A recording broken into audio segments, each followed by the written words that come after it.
Dans cette séquence, nous allons rappeler toutes les formules des dérivées des fonctions usuelles. Donc vous voyez ici, première colonne, on va noter f, deuxième colonne, on va noter la valeur de f'.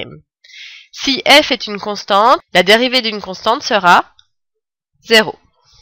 Si f de t vaut la fonction t, sa dérivée vaudra 1, puisqu'en fait c'est le nombre devant le t. Ici c'est 1 fois t. Dérivée de at plus b, donc on a vu que dérivée d'une constante c'était 0. Dérivée de at, ça ressemble à dérivée de 1 fois t. On avait vu que dérivée de 1 fois t c'était 1. Donc dérivée de at, ça va être a. Donc même dérivée de at plus b sera a. Dérivée de t puissance alpha sera alpha t puissance alpha moins 1. Donc vous voyez ici devant c'est l'alpha de la puissance ici.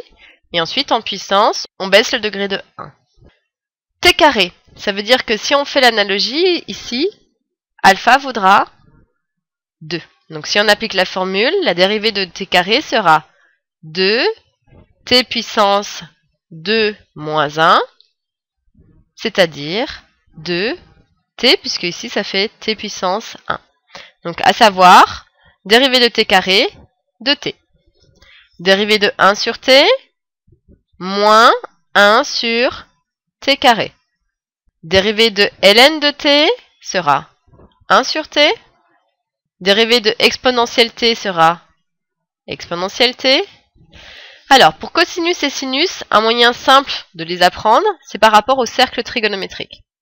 On sait que projection sur l'axe des abscisses, c'est l'axe des cos. Donc ici, on est dans la partie positive, on est entre 0 et 1. Donc là, on va lire plus cosinus de t.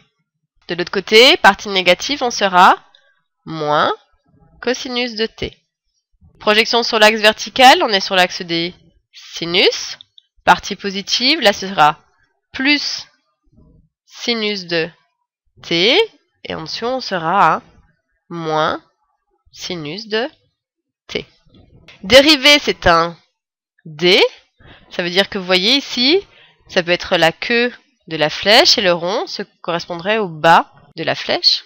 Ça veut dire que si je tourne dans le sens horaire, j'obtiens les dérivées.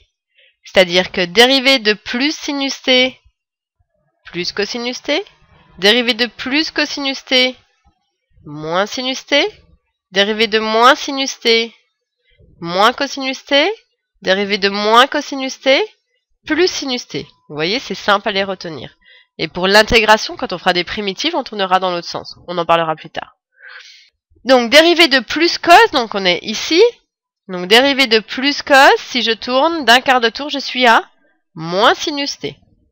Dérivée de sinus t, ici, si je tourne d'un quart de tour, je suis à plus cosinus t.